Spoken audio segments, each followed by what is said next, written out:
सोचकर देखो, कोई तुमको मारने के लिए एआई से टिप्स मांग रहा है। भारत में आतंकवादी हमला कैसे कामयाब होगा, इसके लिए फुल प्रूफ प्लान बनाने को कह रहा है। और हैरानी की बात यह है कि एआई बिना किसी हिचकिचाहट के इन सभी प्लान्स में उसकी मदद कर रहा है। जहां जेमिनी और चैट जीपीटी जैसे एआई ऐसे सवालों पर एथिकल स्टैंड लेते हैं और यूजर्स को हिंसा से दूर रहने की सलाह देते हैं, वहीं एलन मस्क का ग्रोक एक अलग रास्ते पर चल रहा है। एक ऐसा एआई जो नॉन वोक होने का दावा करता है, लेकिन सेंसरशिप हटाने के चक्कर में बेसिक ह्यूमन एथिक्स तक को भूल गया है।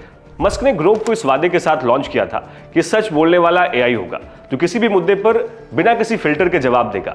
लेकिन सच ये है कि जब लोगों ने डार्क और डिस्टर्बिंग सवाल ग्रोक से पूछे तो उसने बिना किसी हेजिटेशन के स्टेप बाय स्टेप गाइडेंस देने लगा, फिर चाहे वो अपनी ही कंपनी के सीईओ को निपटाने का प्लान हो या फिर किसी के मर्डर का प्लान। लेकिन जब बात एलन मस्क और डोनाल्ड ट्रंप जैसे लोगों के बारे में मिस इन्फॉर्मेशन फैलाने की आई तो सिस्टम प्रॉम्प्ट में चेंजेस करके ग्रोक को चुप करा दिया गया। यानी कि एआई की फ्रीडम ऑफ स्पीच तभी तक थी जब तक वो मालिक मस्क के खिलाफ ना बोले। दोस्तों, अब सोचिए, ये आयरनी नहीं है तो और क्या है। एआई मॉडल्स को एथिकल और सेफ बनाने के लिए सालों की रिसर्च लगती है ताकि वो एक्सीडेंटल हार्म ना पहुंचाए। लेकिन ग्रोक ने सेंसरशिप हटाने के नाम पर एक ऐसा रूप ले लिया जो ना सिर्फ मिस इन्फॉर्मेशन कंट्रोल करने में फेल हो रहा है बल्कि पोटेंशियल क्रिमिनल गाइडेंस देने में भी पीछे नहीं है। ऐसे में सवाल ये उठता है कि एआई कंपटीशन के इस दौर में सिर्फ अपनी बोल्डनेस से पॉपुलर हो रहा ग्रोक कितना अनसेफ और कितना रिलायबल है। ग्रोक कैसे जियोपॉलिटिक्स को इंपैक्ट कर सकता है और क्यों भारत को एआई कंपटीशन में अब पीछे नहीं रहना चाहिए। स्वागत है आप सभी का, अनुराग पांडे नाम है हमारा, और आइए आज के इस इश्यू को डिटेल में समझते हैं।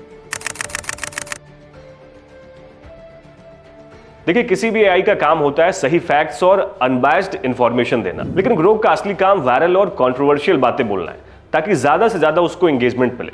इसकी बड़ी वजह है कि चैट जीपीटी, जेमिनी और क्लाउड जैसे एआई स्ट्रक्चर्ड और क्यूरेटेड डेटा से ट्रेन होते हैं। इनकी ट्रेनिंग में बुक्स, रिसर्च पेपर्स, एनसाइक्लोपीडियाज और गवर्नमेंट रिकॉर्ड्स का इस्तेमाल होता है, इसलिए ये बुकिश टाइप जवाब देते हैं और सिविल लैंग्वेज में बात करते हैं।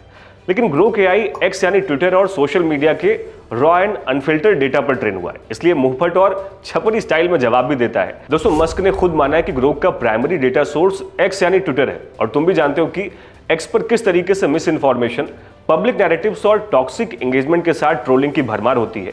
आप देखोगे तो एक रिपोर्ट के अकॉर्डिंग एक्स पर मिस इन्फॉर्मेशन का रेट 2022 के मुकाबले 60% तक बढ़ चुका है। मस्क के आने के बाद कंटेंट मॉडरेशन टीम्स को 50% तक रिड्यूस कर दिया गया है, और ग्रोक के डेटा की कोई भी मॉनिटरिंग ना होने की वजह से ये एक बायस्ड और मैनिपुलेटिव एआई से ज्यादा और कुछ भी नहीं है, जो सच से ज्यादा वायरल नैरेटिव्स पर चलता है। सोचिए, पहले जो अमेरिका यूएसएड जैसी एजेंसीज के थ्रू दूसरे देशों में पैसे देकर के अपना काम निकलवाती थी, अब यही सेम काम एआई के थ्रू भी कराए जाएंगे और ग्रोक जैसे प्लेटफॉर्म एक जियोपॉलिटिकल टूल बन सकते हैं। ऐसे में ये जानते हैं कि कैसे ग्रोक का इस्तेमाल एक जियोपॉलिटिकल टूल के रूप में किया जा सकता है। दोस्तों, भारत में करोड़ों लोग इस समय एक्स का इस्तेमाल कर रहे हैं। एक्स पर ग्रोक के आने के बाद लोग सारा इतिहास उसी से जानना चाह रहे हैं, जैसे सारी सही जानकारी उसी के पास है। लेकिन तुम ध्यान से देखोगे तो एक तरीके का एल्गोरिदम इन्वेजन है जो देखने में एक मासूम चैटबॉट लगता है, पर असल में ये पब्लिक ओपिनियन और आने वाले टाइम में नेशनल इंटरेस्ट को इंपैक्ट कर सकता है। सोचो, एक 10 साल का लड़का अपने नॉलेज के लिए एआई से पूछे कि पीओके किसका है, और एआई ये कहे कि पीओके हमेशा से पाकिस्तान का है, तो ये सिर्फ एक रैंडम एरर नहीं होगा बल्कि एक डेलिब्रेट मैनिपुलेशन होगा। हम इसे चाइना के डीपसीक से बहुत अच्छे से समझ सकते हैं। डीपसीक एक प्रो चाइना एआई मॉडल है। इसे कोई भी आप जानकारी मांगो, ये आपको चाइनीज नैरेटिव को पुश करते हुए सारी जानकारी देगा। जैसे जब इससे ये पूछा गया कि क्या ताइवान चाइना का पार्ट है, तो उसने ताइवान को चाइना का इंटीग्रल पार्ट बताया। ऐसे 2016 में रशियन बॉट्स ने मिस इन्फॉर्मेशन फैलाकर यूएस इलेक्शंस को इन्फ्लुएंस किया था। किसी भी देश की इंटरनल सिक्योरिटी से जुड़े मुद्दों पर ऐसी बायस्ड इंफॉर्मेशन देना बहुत डेंजरस है।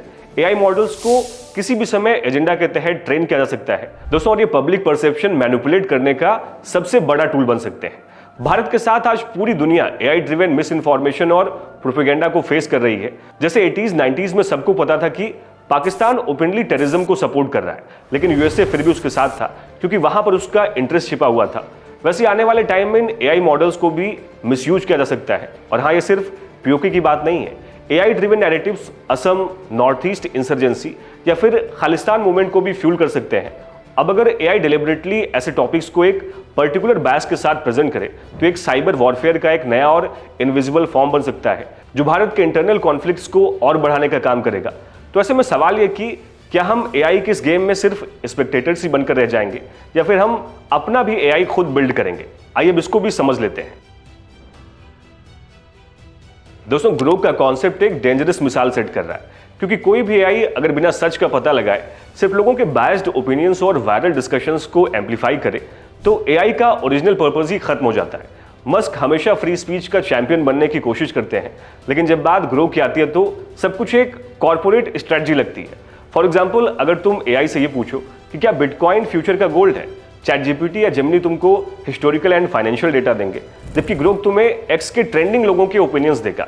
अब सोचो, अगर एक एआई सिर्फ ट्रेंड और वायरल ओपिनियंस को सच मान रहा है तो कितना बड़ा खतरा है। सोचो कल को कोई फेक साइंटिफिक या पॉलिटिकल इंफॉर्मेशन वायरल हो गई और ग्रोक उसको रीइंफोर्स करने लग गया, तो सोचो ये कितना खतरनाक हो सकता है। ग्रोक में यही सब चीजें जब हमारी गवर्नमेंट ने देखा कि ये मॉडल बिना किसी स्ट्रॉन्ग फैक्ट चेकिंग के किसी भी स्पेसिफिक पॉलिटिकल या आइडियोलॉजिकल स्टैंड को पुश कर सकता है, तो इंडियन अथॉरिटीज को एआई रेगुलेशंस और डेटा सोवेरेनिटी के नाम पर दखल देना पड़ा। दोस्तों, आज के डेट में कोई भी एआई जो सच नहीं बोल रहा है, हमें उससे सावधान रहना चाहिए, फिर चाहे वो ग्रोक हो या डीपसीक हो, क्योंकि ये एआई मॉडल सिर्फ क्वेश्चंस के आंसर नहीं देते बल्कि एक सोच के साथ एक एजेंडा को भी पुश करते हैं। ऐसे में भारत को भी एआई के इस नए गेम में सिर्फ दर्शक बनने की जगह खुद अपना भी एक अनबायस्ड और pro India AI ecosystem develop करना चाहिए जो देश की सुरक्षा और सोवेरेनिटी को सेफगार्ड कर सके, क्योंकि आज भारत दुनिया का आईटी और टेक पावर हाउस है।